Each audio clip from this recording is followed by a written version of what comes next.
Hello दोस्तों, राधे राधे, जय श्री कृष्णा। दोस्तों, आज हम आप लोगों के लिए एक सोहर गीत लेकर आए हैं। आप लोग वीडियो को लास्ट तक देखिए और जैसा भी होगा कमेंट में ज़रूर बताइएगा।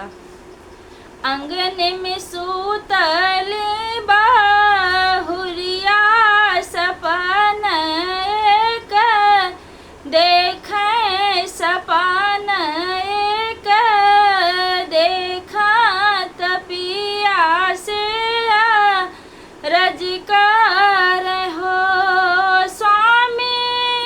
आज रात देखली सपनवा, सपन बड़ा सुंदर, सपन बड़ा सुंदर हो।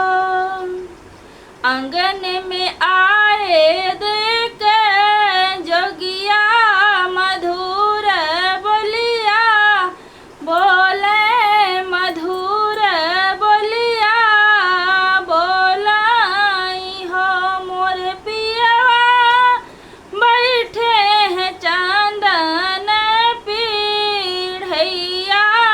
गजब नीक लागे, गजब नीक लागई हो।